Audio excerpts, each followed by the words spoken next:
So guys మన ప్రభాస్ అన్న చేసిన లాస్ట్ మూవీనే సలార్ మూవీ అయితే ఓరామాస్ గా వచ్చి సాలిడ్ కలెక్షన్లు అయితే అందుకోగా రాంగ్ టైం రిలీజ్ వలన అనుకున్న స్థాయిలో అయితే సక్సెస్ అవ్వలేదు. మరి ఇప్పుడు కంప్లీట్ గా డిఫరెంట్ సబ్జెక్ట్ అయిన కల్కి సినిమాతో మన ప్రభాస్ అన్న అయితే రచ్చ చేయడానికి సిద్ధం అవుతున్నాడు. భారీ ఎక్స్పెక్టేషన్స్ మధ్య రిలీజ్ కాబోతున్న కల్కి సినిమా అన్ని ఏరియాల్లో ఎక్సలెంట్ బిజినెస్ అయితే సొంతం చేసుకుంటుంది. మరి ప్రభాస్ అన్న కల్కి సినిమా రిలీజ్ టైం దగ్గరికి వచ్చేసింది కాబట్టి ఒక ఏరియాలో బిజినెస్ లెక్కలు బయటికి వస్తున్నాయి. లేటెస్ట్ గా మన రాయలసీమ ఏరియాలో సినిమా బిజినెస్ కంప్లీట్ అయ్యింది అని చెప్తున్నారు. ఇది వరకట్లాగా డిఫరెంట్ అమౌంట్ కింద బిజినెస్ అయితే జరగలేదు గానీ ఓవరాల్ గా మన ప్రభాస్ అన్న కల్కి సినిమా అడ్వాన్స్ బేస్ మీద ఏకంగా 28 కోట్ల రేంజ్ లో మూమెంట్ రిటర్న్ చెల్లించినట్టు తెలుస్తుంది.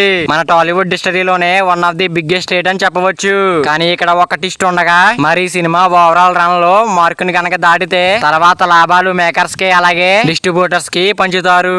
ఒకవేళ సినిమా ఆ మార్కును అందుకోలేకపోతే ఎంత వరకు లాస్ వస్తే అంతవరకు మేకర్స్ డిస్ట్రిబ్యూటర్స్ కి అయితే రిటర్న్ ఇవ్వాల్సి ఉంటుంది. మరి ప్రభాస్ అన్న కల్కి మూవీ గురించి ఎంతమంది వెయిటింగ్ చేస్తున్నారో కింద కామెంట్ చేయండి ఫ్రెండ్స్. మరి వీడియో అందరూ చేరాలంటే వీడియో ఒక లైక్ చేసుకుని అలాగే ఛానల్ ని సబ్స్క్రైబ్ చేసుకుని పక్కన బెల్ ఐకాన్ ఆన్ లో పెట్టుకోండి. Thank you for watching.